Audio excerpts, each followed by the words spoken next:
I want to apologize to all the folks last Thursday who tried to load the YouTube recording and the audio was garbage.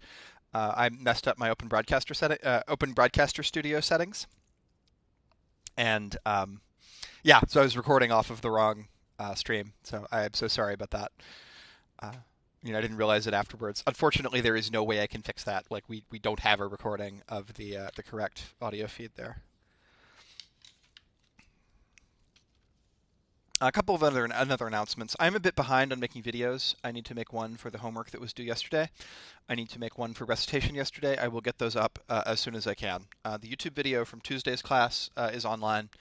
The Billy video will be about half a day behind usually. Um, so we're working on getting all of that done. But I need to record the homework that was due yesterday. I need to record the recitation for yesterday. Yesterday was kind of one thing after another, so I didn't get a chance to do that. Um, Also, I've gotten a ton of email about Exam 3. Some people saying that they don't have a grade for a particular problem, people saying that they got a low grade and wanting to know why, and some people wanting me to regrade certain problems. Often the answer to why did I get a 10 out of 25 on this problem is because you messed up the physics on that problem. But I am happy to go look at all of those. It just takes a lot of time. So I'm working on that now. I will get to those as I'm able, but my priority was getting class ready for today and getting some other stuff done. There will be one more homework set. It's going to be due next Thursday. I wrote 2 problems for it yesterday. Professor Rudolph has written 2 or 3 problems, so it'll be 4 or 5 problems long. One of them is sort of involved, but the math is not super hard. It's thinking about how gears in a transmission work. I will have clinic hours on Friday from 9:30 to 11:30 in the morning. Um, I'll also be having clinic hours next week, which will be on slides coming up. I'm going to send out an email announcing all of that stuff after class today. So what I want to do today is I want to kind of talk through how the rest of the semester is going to go. I want to talk about the homework, talk about anything that you all want to ask questions about. So it turns out that the homework that was due yesterday, a lot of people did have questions about it. If you want to ask questions about homework 13 today in class, and we talk about that, you may all have an extension until the end of the day today if you'd like to resubmit it. If you think you might have made a mistake, if you want to fix that mistake after our conversation today, you may have an extension for that homework set. And as always, type stuff in chat to me. Anytime you want to talk about something, just type it to me, and I'll stop what I'm talking about and take your questions. So we have a paper coming up. It's due in 8 days. I hope everybody has figured out their topics. That was a homework set 12. Hope you've started to think about your topics, kind of how you're going to frame your rhetoric. We'll create a place on Blackboard for you to turn them in. So here I'd like to kind of pause. Are there any questions people would like to ask about the papers now? Anything that you would like to know?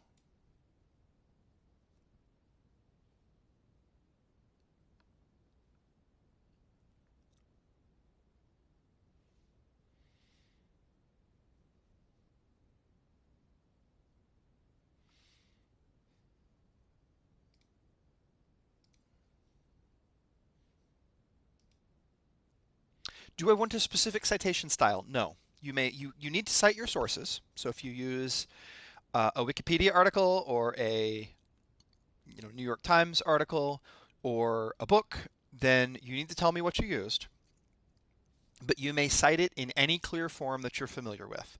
I actually couldn't describe to you the differences between APA citation style and MLA citation style and Chicago style. I just used whichever one the physical review wants. But yeah, you need to cite your sources, but you can do it however you like. Max asks, can you include images? Of course. If you read a scientific paper, it's full of figures. It's full of, pictures people took with their cell phone cameras of their lab apparatus. So yes, that's perfectly fine. While we're talking about the paper, I mentioned Wikipedia. If Wikipedia is a great place to do background reading, you should read Wikipedia skeptically So not everything you read on Wikipedia is going to be 100%, the only way to look at something. Um, but you should read anything skeptically, right? You should read the New York Times skeptically. You should read your textbook skeptically. And you should be skeptical about anything that I say as well. So Wikipedia, is, of course, can be edited by anyone. But it turns out, well, we're scientists. Um, so Allison, I think that there is sound. Well, let me type. Sorry, I need to tell Allison what's going on.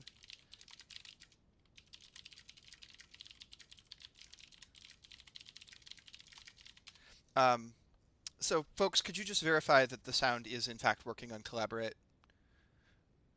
I'm seeing it in my mixer, but could someone just verify that you're getting sound on your end? Good, good. Thank you, Jacob, Ryan, and Therese.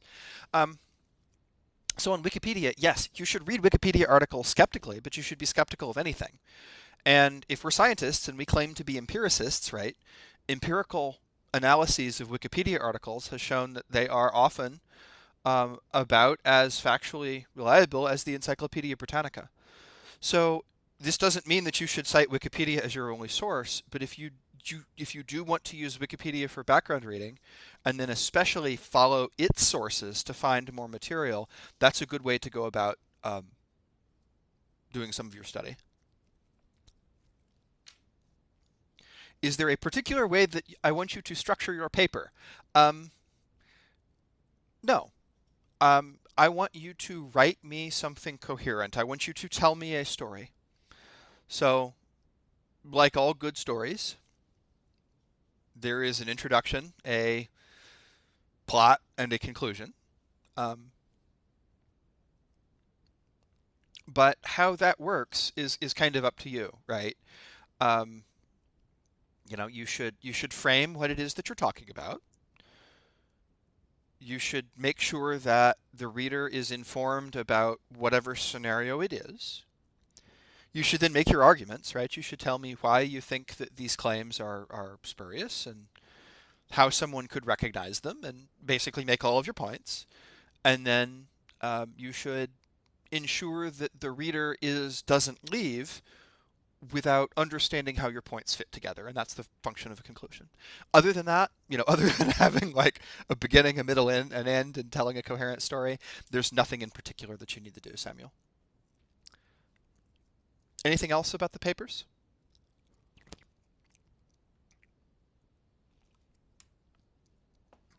All right. I've gotten a few frequently asked questions. Here's their answers. You don't have to write about a single claim made by a single person. You're not writing about just one paper, unless you want to, of course.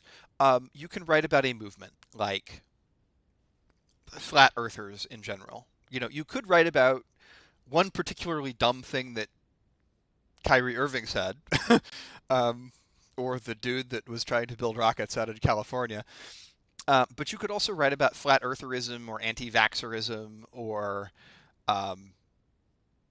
whatever as a movement. And whatever claim this is doesn't need to be made by a professional scientist, right? When I use the word scientist, I don't mean someone who is paid to work in a lab. Scientist here means anyone with an interest in the natural world, or even anyone making scientific statements or pseudoscientific statements. That can be a politician. That can be, a washed-up basketball player. That can be an ordinary person. Because when ordinary people make claims about the natural world, they are, in some sense, putting on the scientist's hat. Citizen science is a thing. But your claim does need to be at least scientific in a broad sense. It needs the idea is you're writing about a claim that people have made that is not sound science, but that attempts to give itself extra credibility by purporting to be sound science.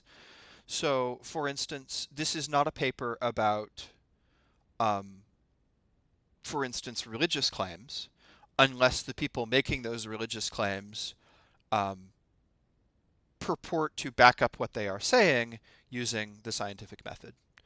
Um, this is not a paper about claims that people make that are just straight up crazy, and they don't attempt to um, justify the things that they are saying with um, some kind of scientific trappings. So, you know, there are a lot of people in our world who unfortunately are um, not well in touch with reality. I'm thinking about people who are afflicted with conditions like schizophrenia.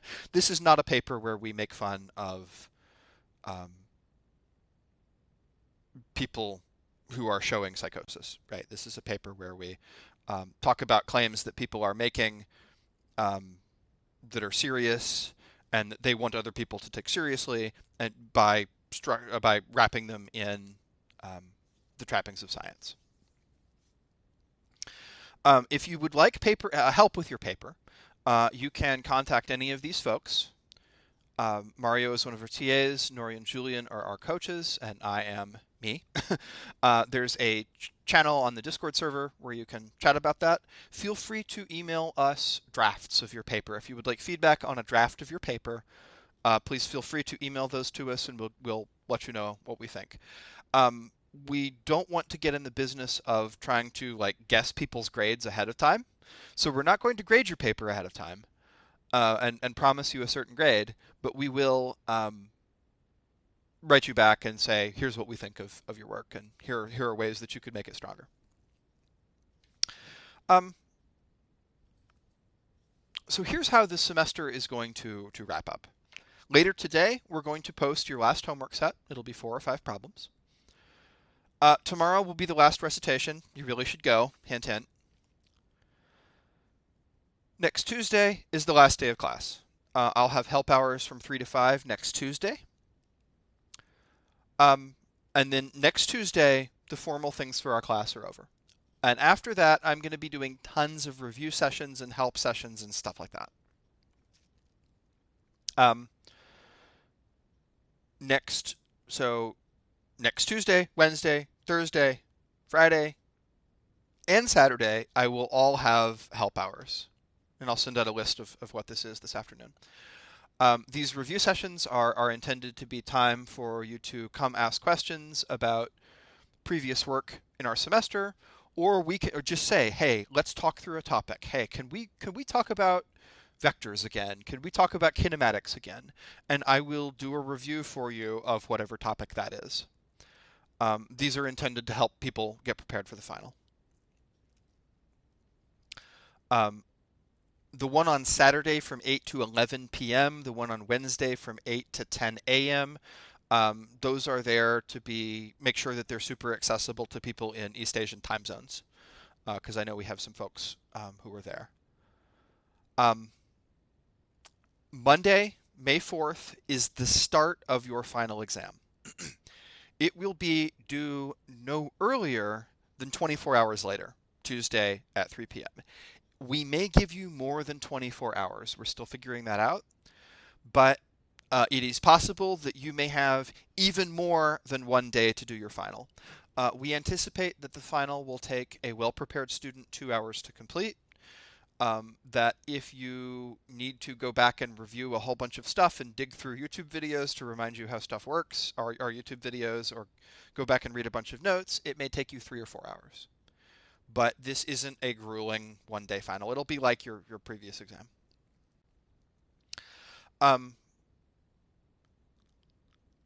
Any questions about anything at the end of the semester, how we're going to wrap material up?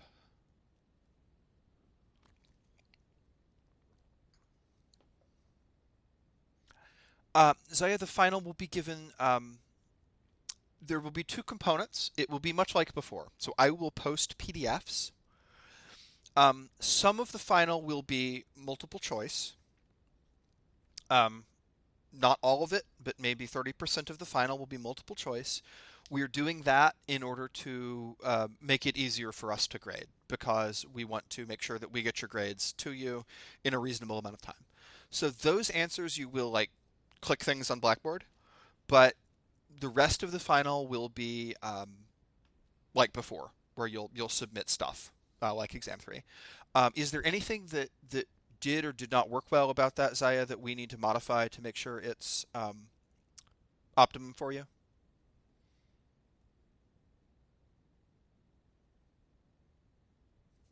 Let me know if there is.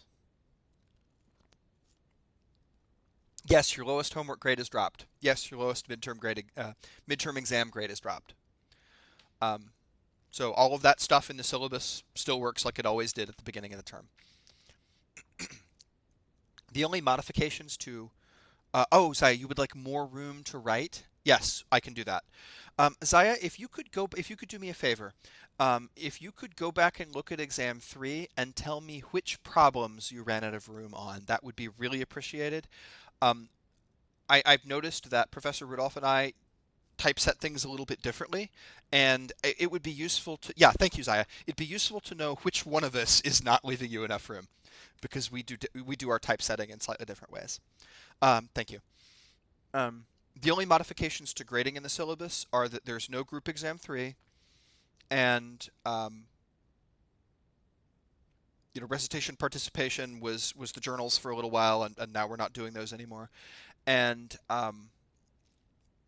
finally, that people who had a good grade going into spring break will maintain a pretty good grade. Like if you're passing before spring break, you're going to pass, just to accommodate the people that online just really doesn't work for. So what I want to do today is I want to review anything from the previous little while. I want to do some sample problems.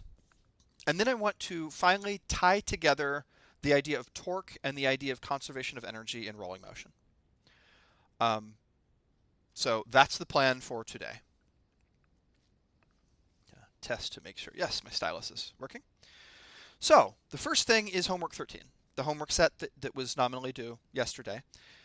If there's something you didn't understand about homework 13, please ask now. Anybody who is here may have an extension until the end of the day today if you'd like to, like if there's a problem that you just didn't get, ask about it now. We will talk about it, and then you can resubmit it. Modi asks for question 3. Savannah and Maisie and Nathaniel ask for question 5. Of course. Again, folks, I am always happy to stop what I'm doing and talk about the things that you have done previously in lecture. So, boop. So problem 3 says there is a stick. It is free to rotate about a horizontal axis through the center. We have 2 fingers attached to its 2 ends. The stick is released from the horizontal position. What is the angular velocity of the stick as it swings through the vertical? So let's draw this on the slides.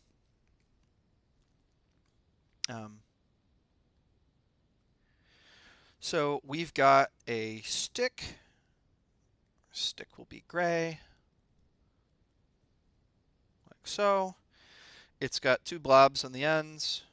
We'll make those red. So we have a big blob over on the right. We have a little blob on the left. We know some measurements. So we know that this length is 1 meter. We know that the one on the right has a mass twice the one on the left. And then we know that when I let go of this thing, it rotates.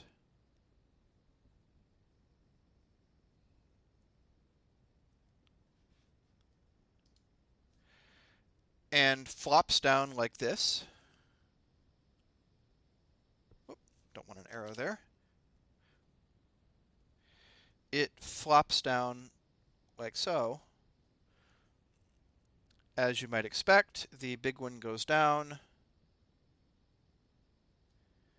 and the little one goes up. So it's kind of rotating around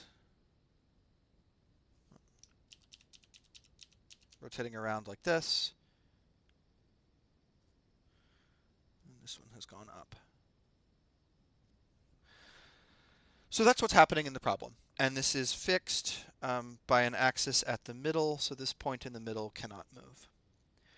So I got a question on Discord yesterday about kind of how do I figure this out from Lisa, who I believe is here, um, asking how does this work? And she had said, you know, I tried two different approaches to this problem, and I realized that neither one works very well. So how should I try this? So I'll ask you all, um, what approaches do and don't work for this problem?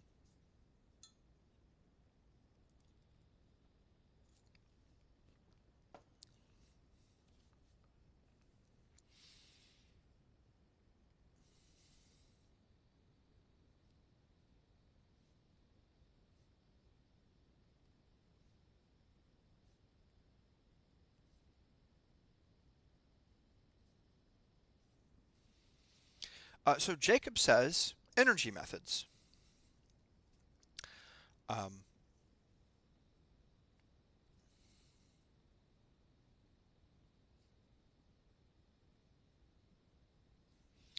what other approaches might you try?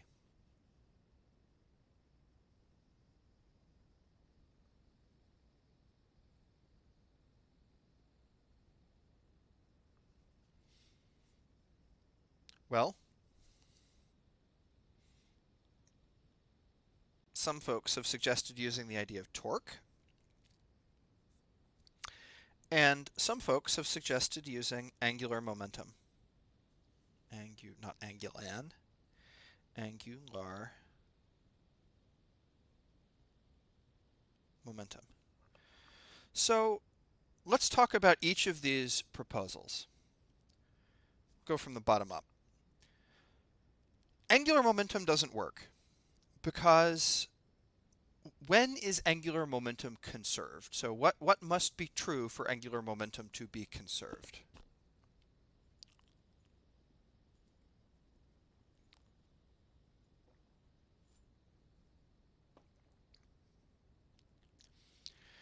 Um, so Jacob says no external forces acting on the system. It turns out that external forces are fine as long as they don't apply a torque. Yeah, so Jacob, when you say no external forces, that's ordinary momentum. Since torque is the rotational equivalent of force, no external torques is the equivalent of no external forces for angular momentum. Does that make sense? Shining says no torque, right? No external torque. Yeah, Jacob. Yeah, you can equate the two because torque is like rotational force. Um, but just for clarity. And Megan says collisions or explosions, and that's a really good point. We're used to collisions or explosions being the giant signal that you should use momentum, right? For angular momentum, there's one other case that signals to you that you should use angular momentum, and that's something like the ice skater problem. So if you think about the ice skater who pulls their arms in doing a spin and spins faster, or if you like space, the early solar system contracting under its own gravity and spinning faster. This isn't a collision or an explosion, but it's an object that's spinning, changing its moment of inertia. So Megan, when you say collision or explosion, that's completely right. And those are the signals that you should use momentum. But for angular momentum, there's one more, which is a rotating object changing its moment of inertia. Um, so, yes, here we can't use angular momentum. This is not conserved because there are external torques. External torques here from gravity, right? And we can't use torque either because if you were to use torque, right, this varies as the thing moves. So you can't use kinematics here because it'll be really hard.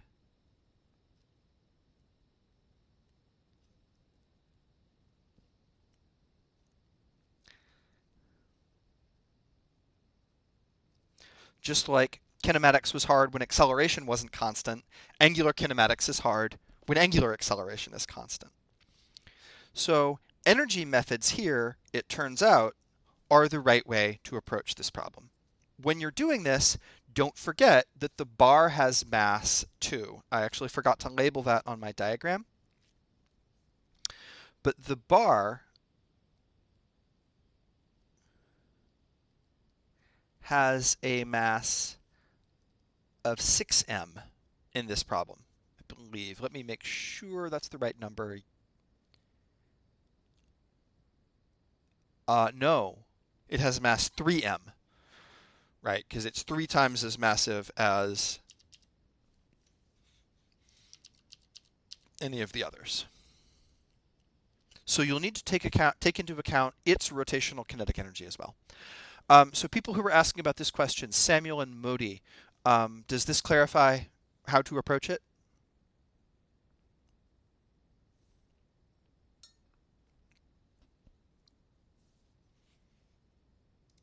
Good, good.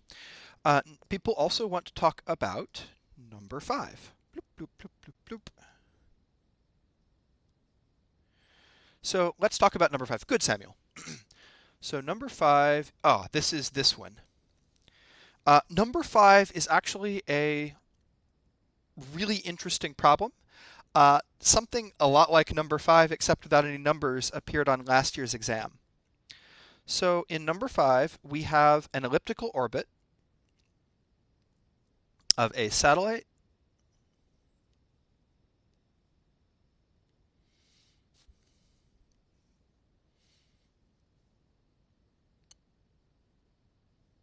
So there's some satellite traveling in an elliptical orbit. That's more eccentric than I wanted to make it. There we are. And that's orbiting the Earth.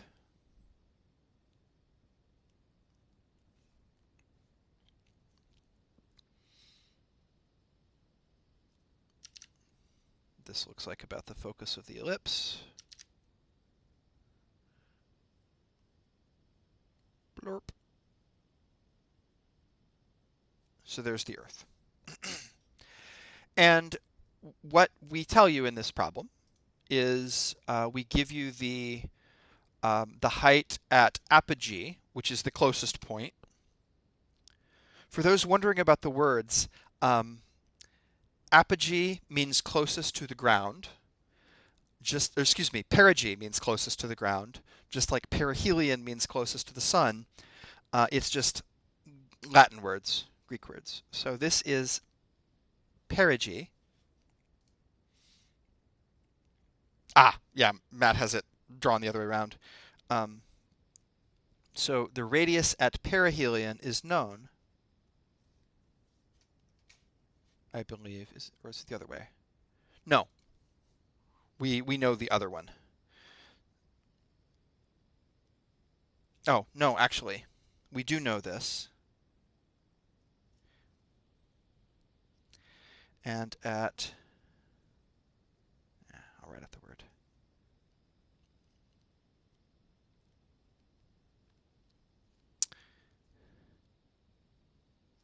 And here at apogee, we know its radius and also its velocity. So we know that this thing is going around, we'll make it go this way. It's moving in its orbit like so. So the question here is to find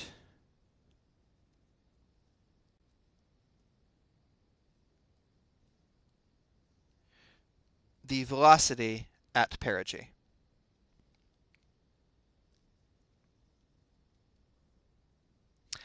So how do we do that? Again, like the previous problem, let's talk about approaches. So we've kind of talked about 3 ways to look at rotational motion: angular momentum, torque, and the conservation of energy. So which should you use here? Which ones could you use? Tell me about them.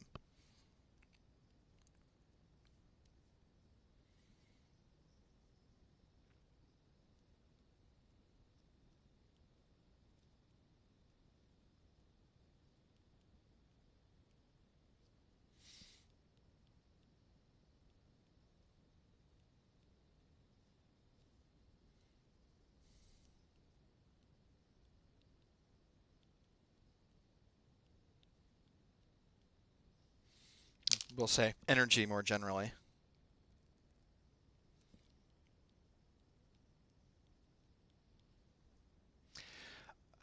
Okay. So Ryan has said energy conservation. Megan has said conservation of momentum. Um, it turns out that the reason we can use conservation of angular momentum, Megan, is because there's no torque around the center of the Earth. So the Earth's gravitational force always points toward the middle of the Earth, right?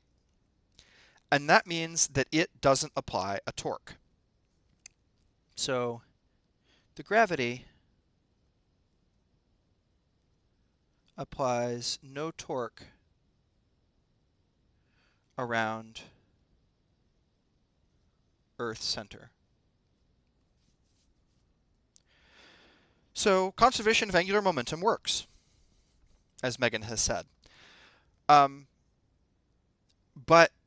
Brian has also pointed out that energy is conserved. We can cross out torque because the torque is zero around the center of the Earth.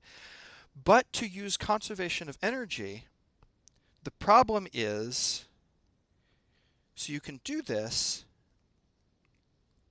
but you need an expression.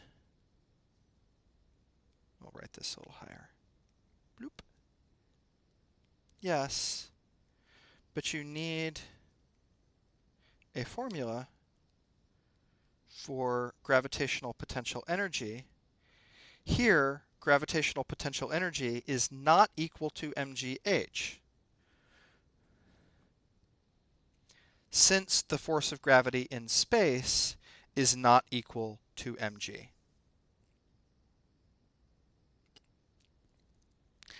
It turns out that what you need here to use energy methods is that gravitational potential energy in general is that form. Notice the minus sign, and notice that it's not r squared in the denominator.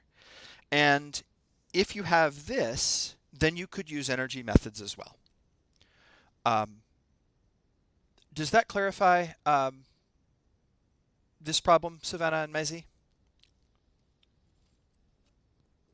Good. All right, so if you need a little more time to chew on these problems, feel free to resubmit. Kalhaku, why isn't it r squared?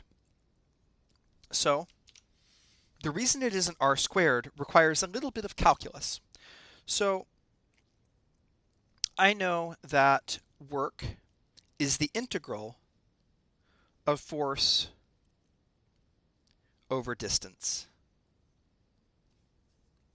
right? And in cases where the force is just mg, the work of gravity on Earth is the integral of mg times the change in height. And this integral is very easy to do because the force doesn't depend on height. This is just mgy. But the work of gravity in space from one object, now this is the integral of our gravitational force as the radius changes. With me so far, Kahaku and other folks? Okay, so now I have to do this integral. Those in Calculus 2 are probably used to doing things like this. So here I'm going to rewrite this as the integral of gmm times r to the minus 2 power dr. That's equivalent. And then I can pull the gmm out front because those things don't depend on radius. So that's gmm times the integral of r to the minus 2 dr. And that integral, remember the power rule for integrals, you increase the power by 1 and then you multiply by that power. This is just minus, because I got to multiply by minus 1, gmm r to the minus 1, which is minus gmm over r. So that's where that formula comes from. Does that make sense, Kohako?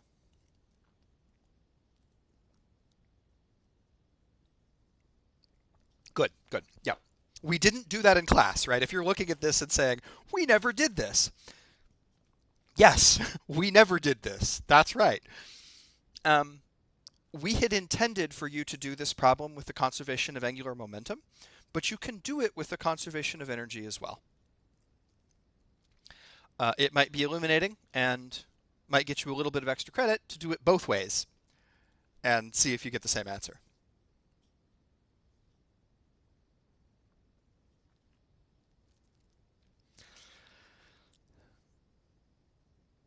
Ah, Ryan, so you used something different. That's actually not gravitational potential energy.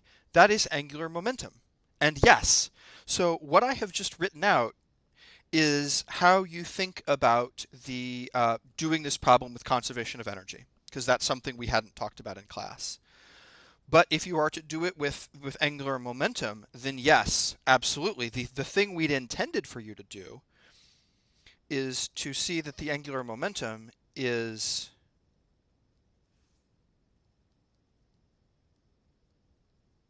that, right? That was last Thursday's class.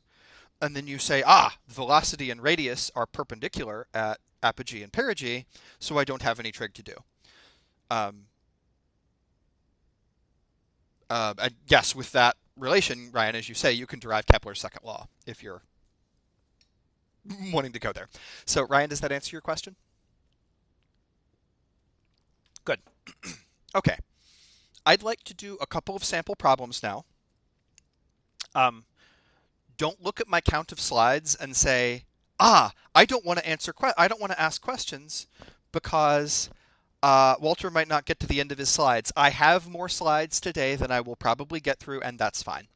Could someone confirm that audio is working? Zachary? Yeah, okay.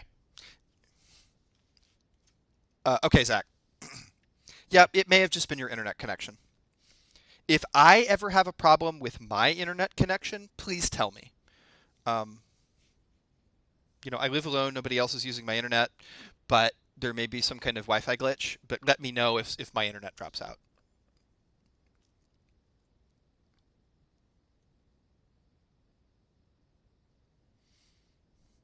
Okay, so how many of you would like me to do this problem? This is kind of a classic static equilibrium problem, and many of you told me that you'd like to review the material from Tuesday a little bit more. So Savannah says that she wants me to do this problem. This is kind of a reviewing stuff from yesterday. All right. Again, I'm always happy to do whatever it is that you all want to do. And this is tough for me, right? Many of you remember in the classroom that I'm always like looking around. Yeah, nice use of emojis there. You probably remember that I'm always like looking around and making sure people are with me.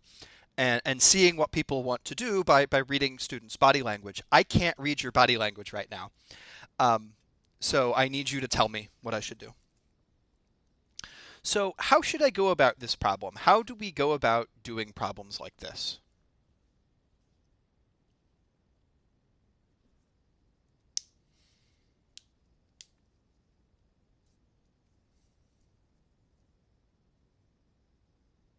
Tell me things that I know.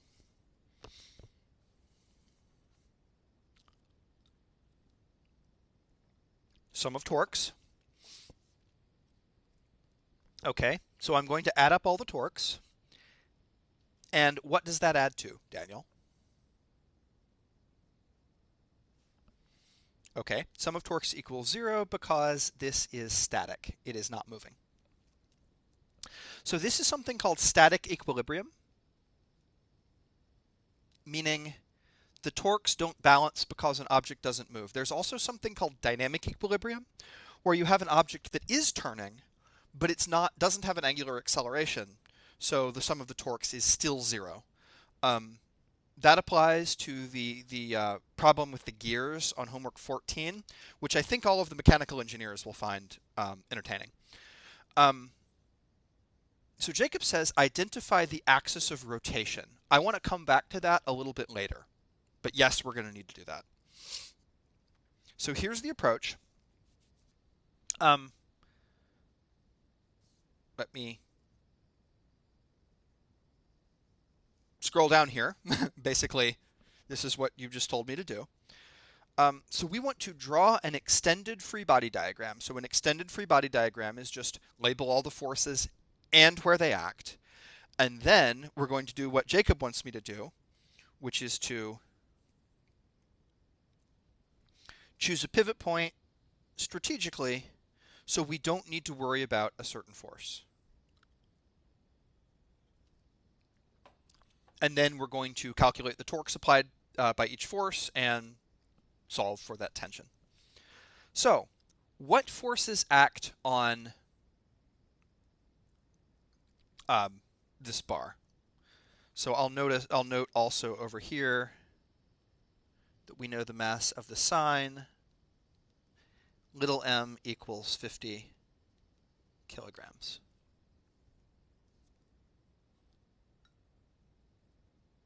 So what forces act on this thing? There are 4.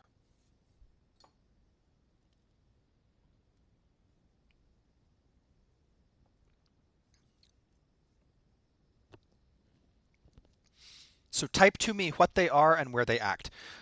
Okay, when you say gravity, gravity of what object? Because I've got 2 objects, right? I've got the rod and the sine. So tell me where those act.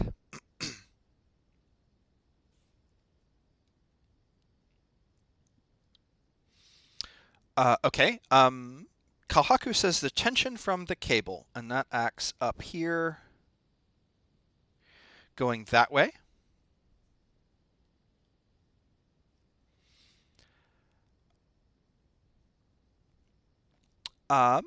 Annie says the gravity of the bar at its center of mass.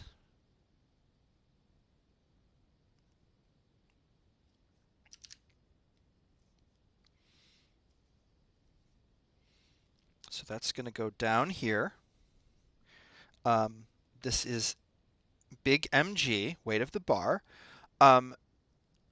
Jacob says gravity from the sine. Nathaniel says the same thing. So we should add that one. There is one more force that no one has mentioned. What is that?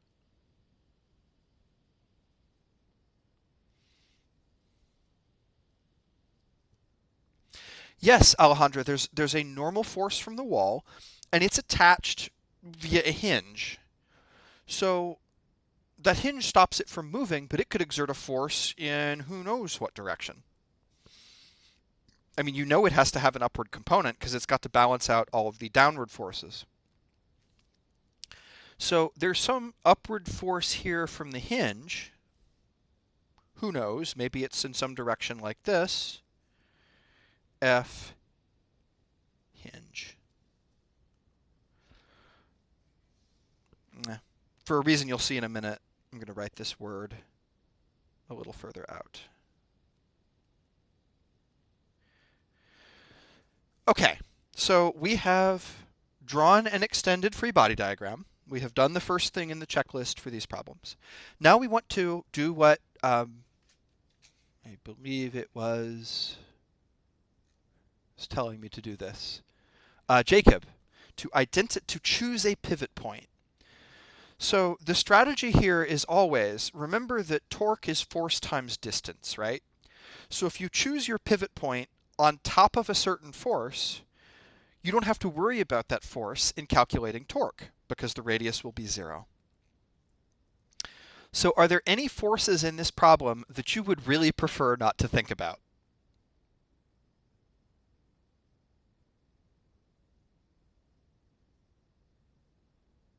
You don't know them. You don't want to worry about them. Yeah, exactly. The force from the hinge over here, I don't know it. I don't even know its direction. So I'm going to choose my pivot point, which I like to mark with a circle with an X through it, there.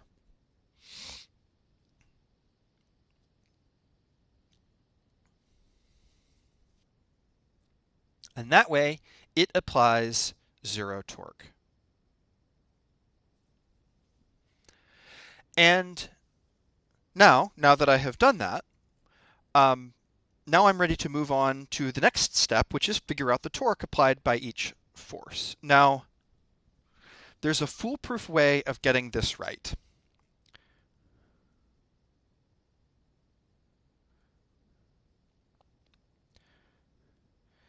I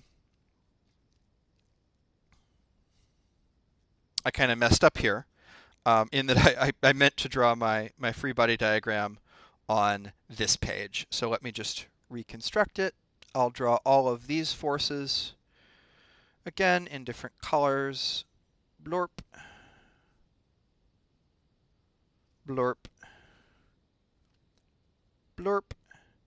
Now let me label them F hinge, big mg, little mg, and t. So for these problems, if you make a table, you're guaranteed to get it right. So we've got four forces.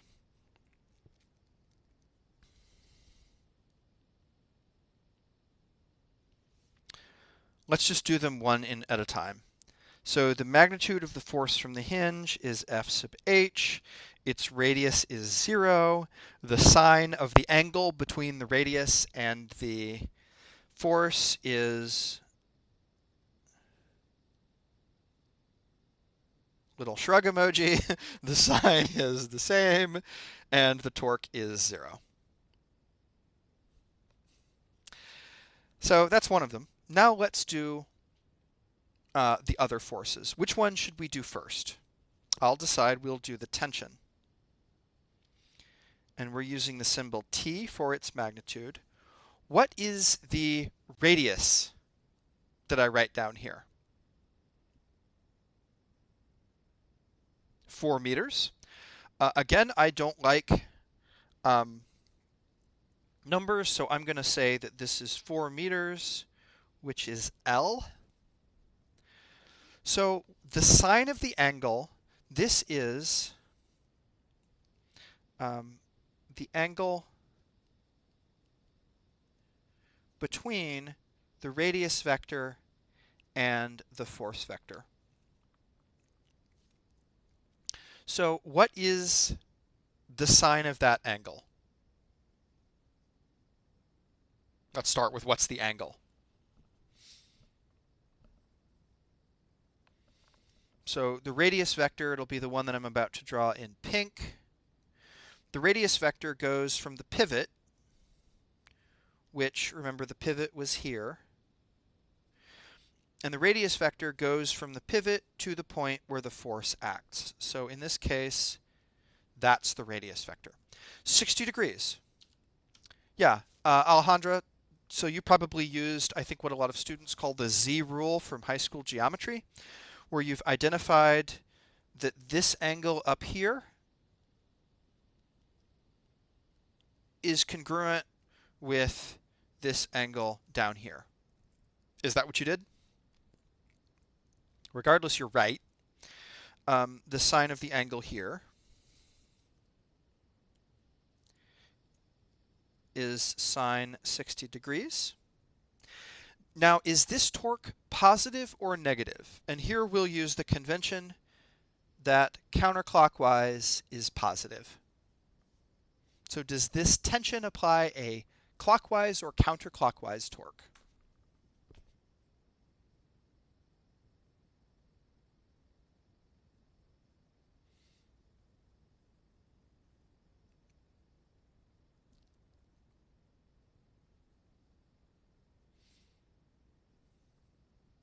Positive, yeah, it's counterclockwise.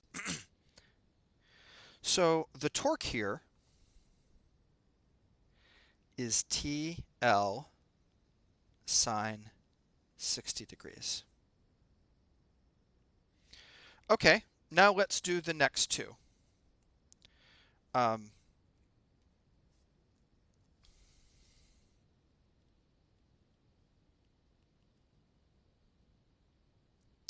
so the weight of the rod, its force is mg.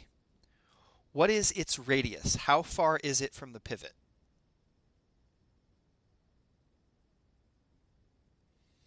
So here again, radius vector means the vector from the pivot to the point where the force acts. Half L. Yep. So 2 meters equals 1/2 L. I'll write it as L over 2. What is the angle between those two vectors? Again, I want the angle between the radius vector and the force vector.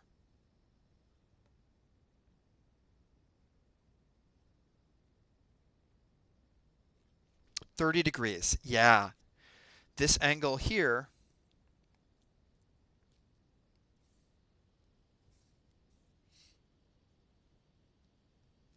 is 30 degrees. So this would be the sine of 30 degrees. Doing this different ways, you might wind up with cosine 60 there. That's fine. So this torque now gives me mg, whoops, this is big M, big mg L over 2 sine 30 degrees.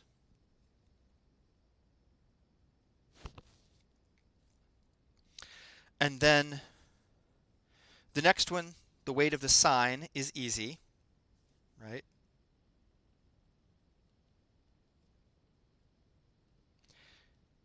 Its force is little mg. Its radius here is 3 meters, right? If the whole thing is 4 meters long and that piece at the end is 1 meter, then that force acts 3 meters away.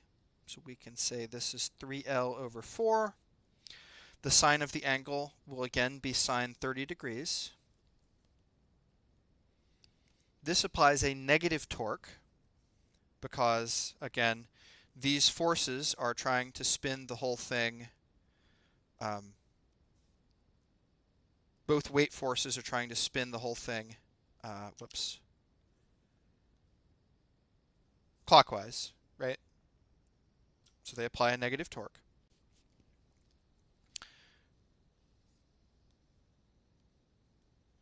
So the torque here is little mg 3L over 4 sine 30 degrees.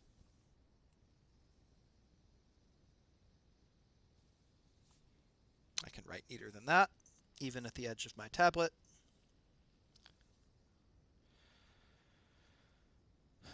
So now what we need to do, now that we know all of these torques, is to simply add them up and solve for t.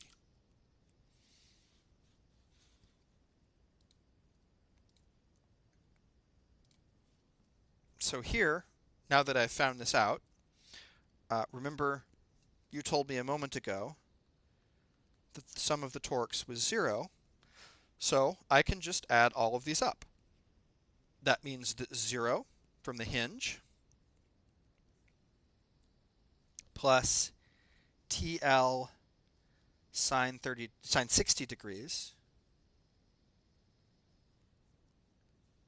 minus, don't forget the signs, mg L over 2 sine of 30 degrees minus little mg times 3L over 4 sine 30 degrees, all equals 0. And notice that the L's cancel, so I can cross all of those off.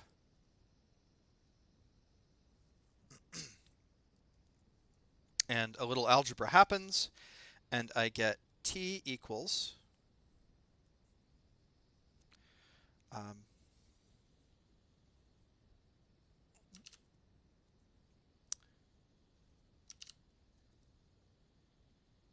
mg 1/2 mg sine 30 degrees plus 3/4 little mg sine 30 degrees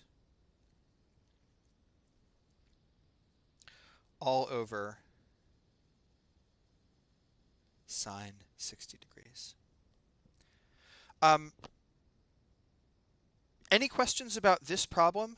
Does this kind of help with, you wanted me to review the stuff from Tuesday. Is this a good review from Tuesday? Does this kind of reassure you how this works? Yes, Jacob, this works only with constant angular acceleration because, this works with zero angular acceleration because remember, torque, this is a good segue into what we will do next, torque equals I alpha.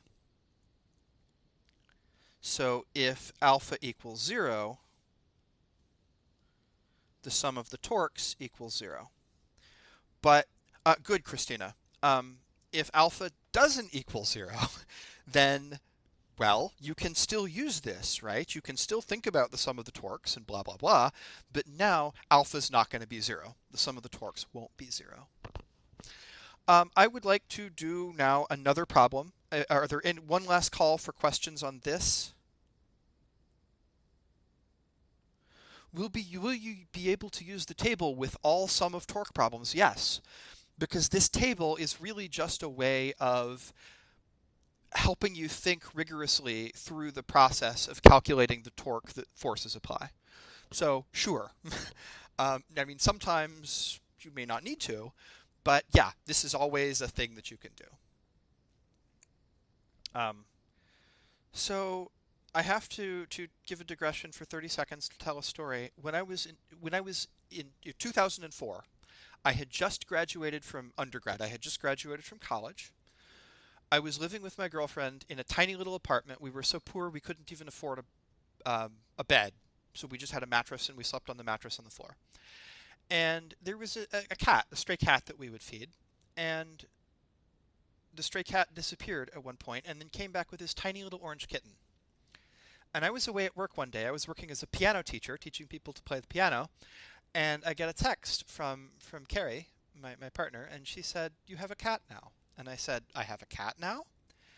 And the little fuzzy orange kitten had fallen on the stairs by the apartment and was hanging from his little tiny front paws, meowing from the back of one of the steps. So she grabbed this little cat and put him in my apartment and said, "You have a cat now." And I come home from work, and the cat is asleep inside my computer on top of the motherboard because it was warm and purring because the cooling fan was turning, right? So we named this little cat Loki because he was such a little fiendish ankle biter. And Loki has grown up into a very large, very long, very beautiful orange kitty. But Loki is now sick. Carrie texted me yesterday and said that he has cancer. She's now living in Minnesota with her husband. And she texted me and said that Loki has cancer in one of his back legs. And they may have to, amputating his back leg will be the only way to deal with the cancer, and even then they may not get it all. So this question, yeah, I know, it's really sad, but this happened in 2004, so he's almost 16 years old now. He's had a good long kitty life, and she's going to give him the best, remaining piece of his kitty life that he can have. So this problem is thinking about this adorable little fella. And he is mischievous, and he will knock you off tables. So, yep, this question's for you, little fella. So here we have a ball of yarn, but here it's not got zero angular acceleration. The sum of the torques is not 0 anymore. Instead, if we think about just the ball of yarn, we'll say it's blue yarn. So here's our ball of blue yarn. There is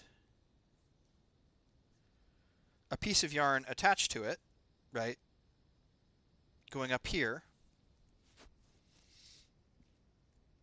And the fuzzy cat is standing on the other end. So now the force diagram becomes more interesting, right? What forces act on this yarn?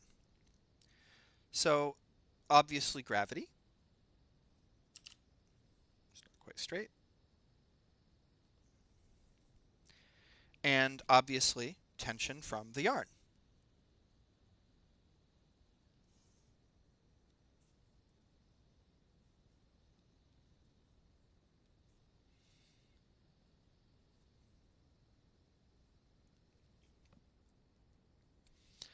So that's all we've got from the free body diagram. Which of these forces applies a torque to the ball of yarn around its center? So here's our pivot point. What here applies a torque?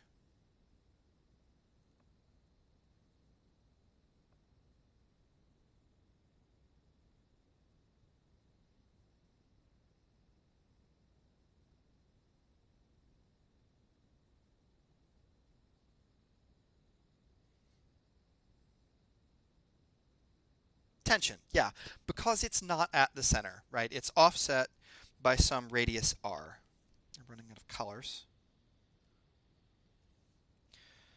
So here, the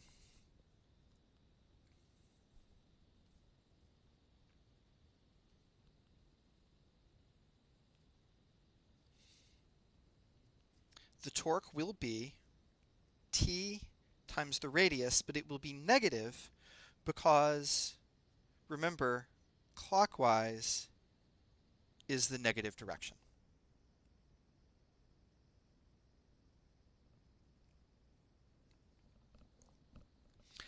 So here we have drawn an extended free body diagram and we figured out the torque. I didn't need to use the table here because, you know, this is a right angle, so there's no trigonometry to do. So here, this object both rotates and accelerates, right? So it obeys both F equals ma and torque equals I alpha. So what I'm going to do now, you know, again, I used half of my space to draw a giant diagram, but that's okay because the math here is not that complicated.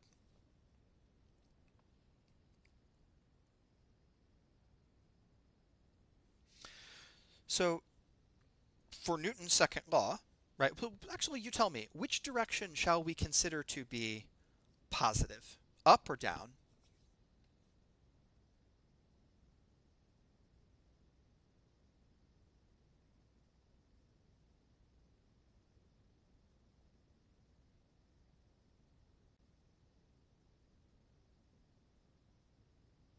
Up, okay. So if we consider this way to be positive, then I have tension minus gravity equals ma here. I don't know the acceleration yet. I'll have to find it.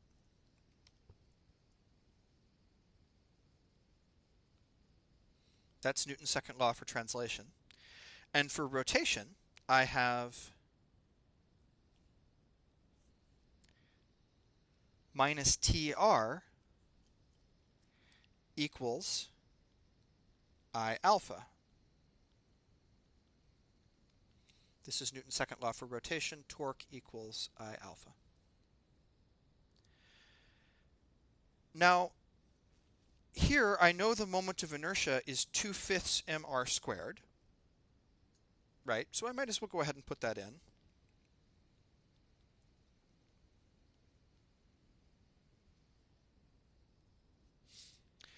But here I've got two equations and three unknowns, right? I have a and alpha, and they both describe the angular, or the motion of this thing, but they are related, right?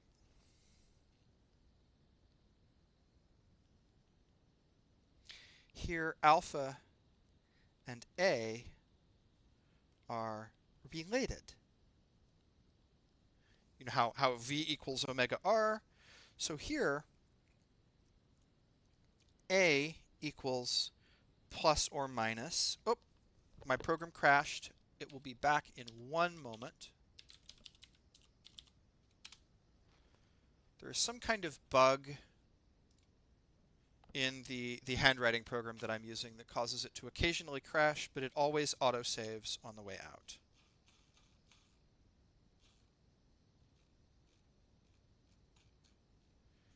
So here we are, we're back. I need to share it again. There we go. So here, A equals plus or minus alpha R. Now I've got to think carefully about whether it's plus or minus. So I know this is going to rotate clockwise and move in the negative direction.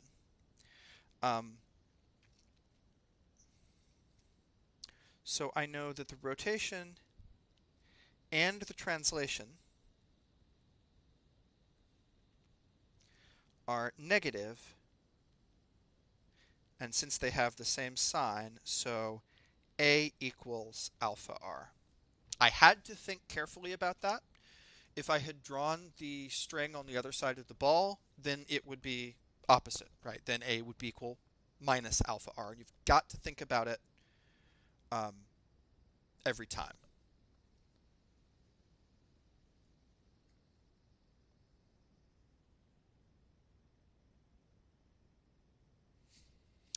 So that means that looking at the second equation, all right, so I can obviously cancel an R. So I'm going to show you a pattern here. Everyone should pay attention to the algebra that happens now, because this pattern in the algebra is very common and will happen very often in these problems. I'm not going to write it out. I'm just going to say it. So this R cancels one of those R's on the right. So then that gives me minus T equals 2/5 mR alpha. But R alpha here, this is just A, and that cancels the other R. So this gets me minus T equals 2/5 MA, and then I can plug that in to the translational equation. So that gives me minus 2/5 MA minus mg equals MA. So here, A equals minus 5/7 G.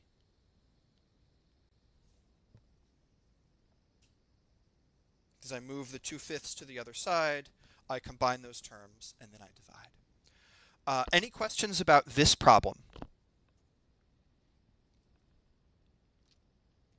How do you know A and alpha are related? Good. So here, and I'm just getting myself another thing to draw on. So here is the diagram, right? And so as the ball of yarn falls, it's got to spin because the string doesn't stretch. So as the ball of yarn spins or falls, it's got to unroll yarn as it goes, right? Which means that as the thing goes down, it's got to turn this way. This is like the no-slip condition for rolling that you probably did before. Oops.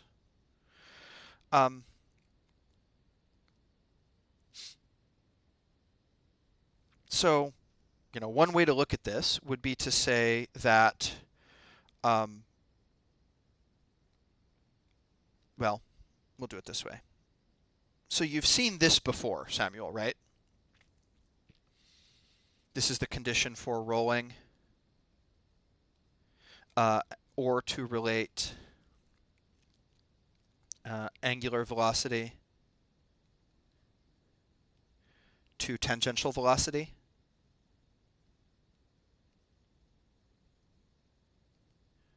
Right? But if that's true, then its derivative must be true as well. So that means that if I take time derivatives of both sides,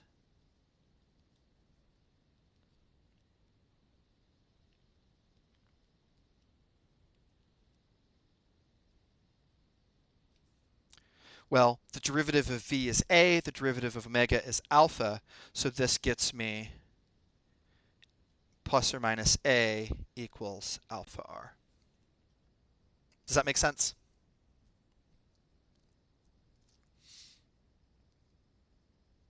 That's just the rate of change of what you already know. Okay, I have one more thing that I want to talk about. So in this problem, if I had asked you this problem before and said, how fast is the ball of yarn going when it hits the ground, you would have used conservation of energy, right? You might have written something, and I'll use the top of this slide as scratch paper. You might say something like mgh equals 1/2 mv squared plus 1/2 I omega final squared.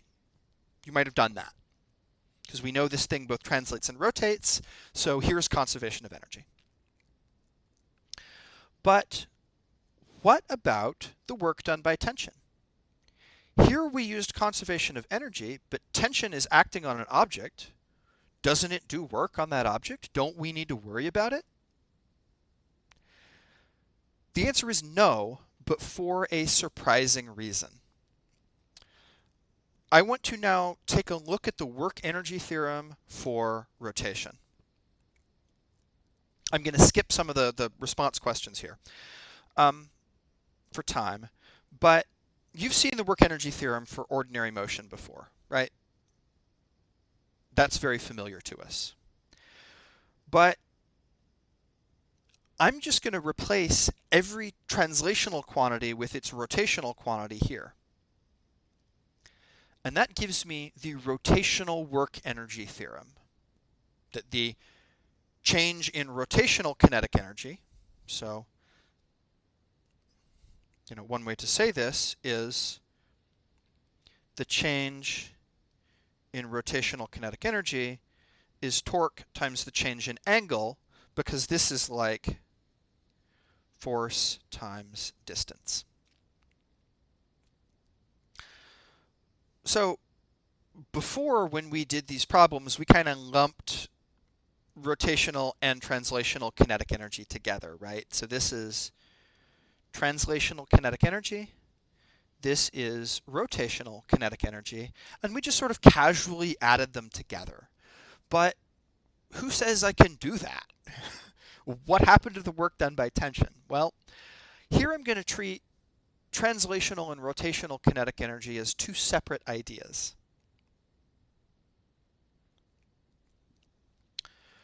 And I want to think about the amount of work done by each of those forces as the ball of yarn falls. So here, the translational work done by tension is the force of tension dot product with the motion. So this is going to be negative, right? So this is negative since the force of tension goes up and I am moving down. So this is just going to be T times minus H. Okay, that was super easy. How much rotational work does tension do?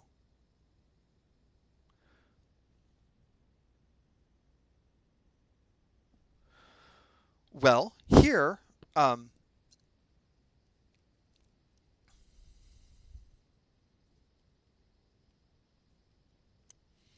torque from tension is, we found this out earlier, it was minus TR. But the change in angle, so remember what we did before, long time ago, definition of arc length. The arc length is equal to the radius times the change in angle. So we can use this to find the change in angle. Now in this case, the angle is, we're rotating clockwise, right? So here, delta theta is going to be minus h over r. Because here, the arc length, the amount of string that unrolls from the ball, is just the height of the table. So are there any questions about where this came from? So this tells me the angle that the ball of yarn rotates through.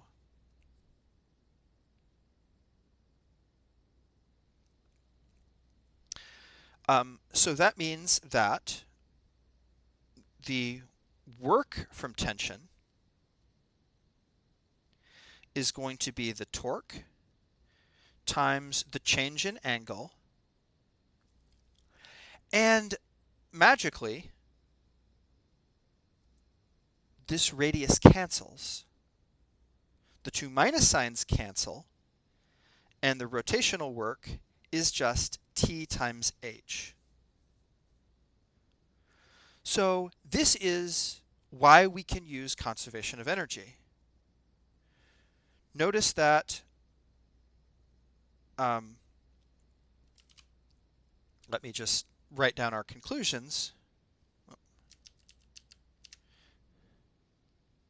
The translational work was minus TH. The rotational work was plus TH. And the total work from tension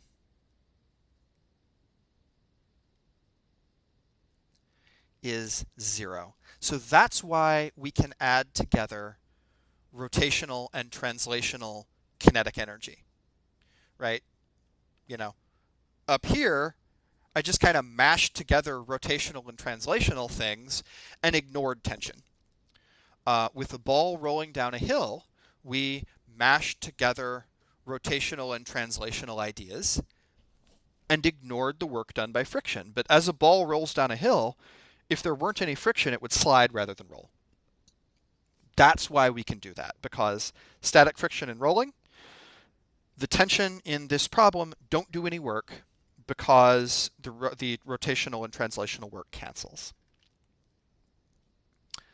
I have 1 minute left. I would like to mention one more thing. You will need this for your homework. So rotational work is torque times the change in angle.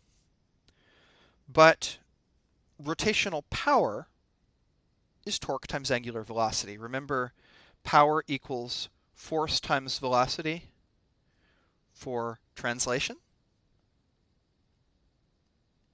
For your homework, you'll need the rotational equivalent,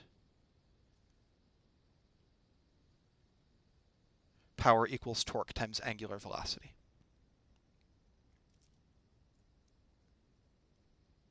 So that's it. I think we are done with new content for the semester. Next Tuesday's class will be review. Thank you all so much for bearing with me with this. I am going to do tons and tons and tons of review sessions next week, like 15 hours worth. And I'll do even more if people ask. So please, over the weekend, you'll have a homework set to do. I know you've got a paper to write. I know you've got other classes. But give some thought to what was hard for you this semester and come to those reviews or shoot me emails or ask me on Discord with any topics that you are unclear on, and we will review those topics as much as you want. My goal is that everybody gets 100% on the final, and that grading is super easy, and that everybody gets A's, and then we all go eat ice cream over the summer.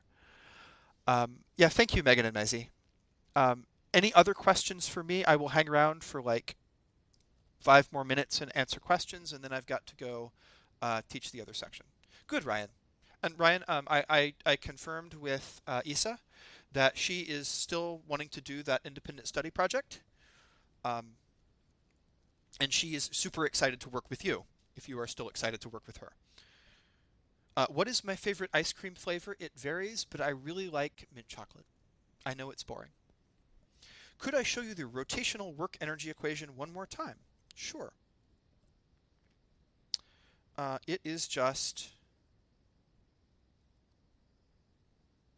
this. Actually, Nathaniel, let me write it up here. Here. So notice that there's a correspondence. And I apologize, Nathaniel, I wound up going a little bit more quickly than I had wanted for time. Mass is like moment of inertia. Velocity is like angular velocity. Force is like torque. And the change in position is like the change in angle. So this equation is not something that you will need to memorize because it's exactly what you expect. Gilberto, so you would like an outline of the topics that will appear on the final. We will give you that next Tuesday because next Tuesday is going to be kind of a summary of the class. For homework question 3, should we have 3 different parts of final rotational kinetic energy? Yes. So you can think about the motion of the 2 little blobs either as rotation or translation. But yes, if I can scroll back up.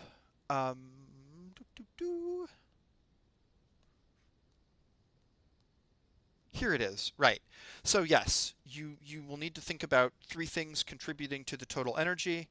You may do that either as having 3 things that contribute to the moment of inertia, or by 3 separate terms. But yeah, you've got this blob, that blob, and the rod itself. Does that answer your question, Samuel? Uh, yes. So Lisa, I know you're doing like something else. Yeah, just email it directly to me. And Lisa, I have to say, I was on the phone with my mother last night, who was a teacher, um, and she's retired now. And I was bragging about how fantastic your Astro 101 project was, and how it made me cry last year, and how brilliant it was that you put together film and music that you had written, and you playing the piano, and your poetry, and and the elegance with which you blended your response to Not Again SU with a commentary on spaceflight. So, if what you do this semester is even a tenth as brilliant as what you did last semester, I will be stunned. Yeah, Ryan. With Lisa's permission, I will send it to you. But yeah, I know I'm like bragging on your work in public, Lisa, and embarrassing you, but it was really good. Um, yeah. So you may be the next Annie in Astro 101. Um, any other comments or questions?